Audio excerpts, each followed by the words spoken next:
Bonjour à tous. Alors je vous l'ai déjà dit dans mes précédentes vidéos, le mot hypnose, au fond, c'est qu'un mot.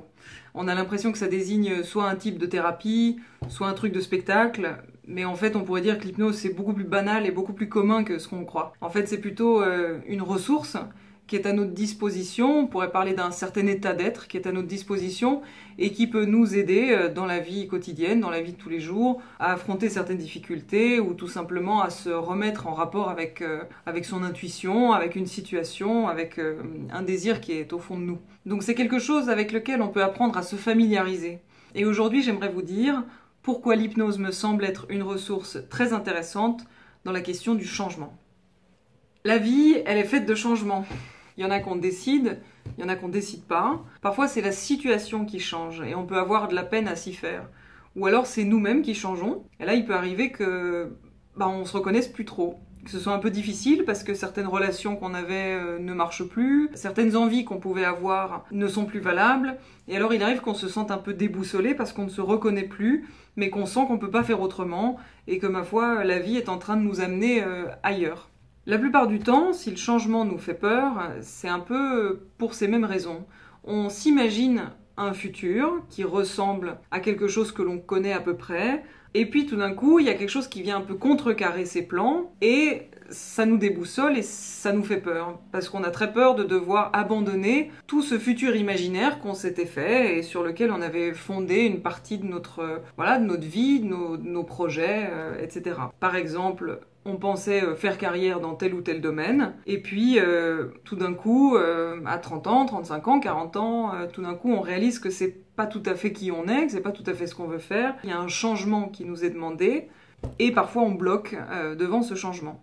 C'est un peu la même chose finalement quand on est devant un changement sociétal. On voit venir tous, mais particulièrement en ce moment-là, on voit venir différentes crises. Il y a un changement qui est requis, mais ce changement nous fait peur parce que on s'était imaginé vieillir dans une société qui ressemblerait à peu près à ce qu'on avait déjà vu ou déjà connu, et tout d'un coup on voit que tous les repères sur lesquels on s'était appuyé sont un peu en train de tomber. On réalise que les choses vont se passer très différemment de ce qu'on avait prévu, et on se sent déboussolé. Refuser le changement qui demande à s'opérer, c'est toujours une source de souffrance. C'est très épuisant de résister au changement. Et alors, en quoi l'hypnose est-elle une ressource intéressante dans la question du changement ? Eh bien, on pourrait dire que l'état d'hypnose permet entre autres deux choses. La première, c'est celle de se familiariser avec un mouvement d'acceptation de ce qui est, d'apprendre à se laisser aller avec le courant. C'est ce que certains appellent le lâcher-prise.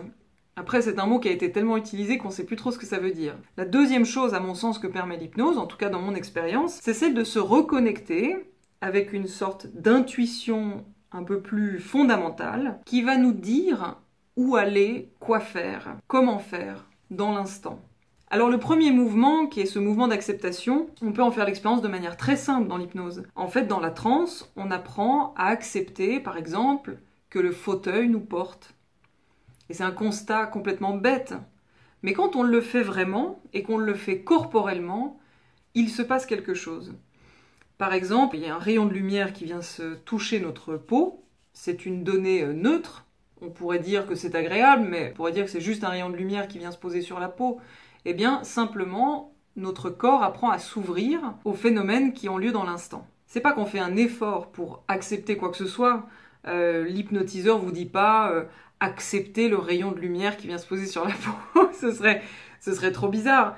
En fait, c'est simplement qu'on arrête de réfléchir et qu'on arrête de faire, on arrête de s'agiter dans l'hypnose. On se pose tout simplement, et on se pose et on entre petit à petit, comme ça, dans cet état où on est mu, on est vécu, on est respiré par la vie, et simplement on se laisse un peu tomber là-dedans et on travaille dans cette dimension-là. Ceux d'entre vous qui ont fait l'expérience de la transe au travers des enregistrements d'hypnose que j'ai mis à disposition l'ont peut-être remarqué. L'hypnose, c'est comme un petit voyage dans lequel on se laisse faire, non pas par l'hypnotiseur, mais par la situation dans laquelle nous sommes installés. Le second mouvement, qui est ce mouvement d'intuition dont je parlais tout à l'heure, c'est ce qui vient naturellement lorsqu'on est à l'écoute de ce qui se passe pour nous. Quand on cesse justement de se battre ou de réfléchir en essayant à tout prix de trouver une solution au problème, on se place dans un état d'écoute et de disponibilité qui rend possible ce que certains appellent la petite voix. Alors moi, dans mon expérience, c'est pas du tout une petite voix, mais plutôt mon intuition, c'est plutôt que tout d'un coup, je sens, moi, c'est plutôt que je sens que je dois faire ça, ou que je sens que je dois aller là, ou que je sens que je dois appeler telle personne. Parce que tout d'un coup, je sais pas, et j'ai l'impression qu'il faut que j'appelle telle personne. Puis tout d'un coup, je l'appelle, et puis je réalise que la personne n'allait pas très bien, puis qu'elle avait besoin qu'on l'appelle. En fait, vous voyez très bien de quoi je parle. En fait, on a tous ça. Simplement, dans notre culture, on n'en parle pas souvent, et puis c'est pas souvent mis en valeur. Mais enfin, l'intuition, c'est un phénomène humain. François Roustan mettait très fortement l'intuition en relation avec le corps. On dit souvent que le corps ne ment pas. Si vous voulez savoir quoi faire et où aller, essayez de sentir ce que votre corps a à vous dire. Et au fond, on pourrait dire l'hypnose, c'est un peu ça, c'est un peu ce retour à cette intelligence que lui-même nommait comme une intelligence organisatrice des choses. J'en suis venue à penser avec les années que c'était peut-être la plus grande ressource qu'on avait à disposition. En tout cas, moi, j'en suis tombée amoureuse de cette intuition parce que je vois bien que de toutes les réflexions que je peux me faire sur un plan plus un peu mental, rationnel, logique, c'était probablement ce qu'il y avait de plus solide en moi. J'aime tellement cette sensation de pouvoir m'en remettre à ma propre intuition. C'est comme si, en étant au plus proche de ce que je ressens, même corporellement, ça me donnait comme une autonomie formidable, l'autonomie de savoir qu'est-ce que moi je dois faire maintenant, qu'est-ce que moi je veux. Et je vois bien que l'intuition dans le travail thérapeutique, ça rend les gens libres, ça rend les gens autonomes, ça les rend libres de sentir qu'est-ce qui est juste pour eux. Ça les rend plus indépendants face à certains dogmes, face à certains modèles sociétaux, face à certains modèles culturels. Et ça, je trouve que c'est quand même un des grands bienfaits de la thérapie, c'est de retrouver sa liberté, de retrouver le mouvement de la vie, de retrouver son autonomie profonde.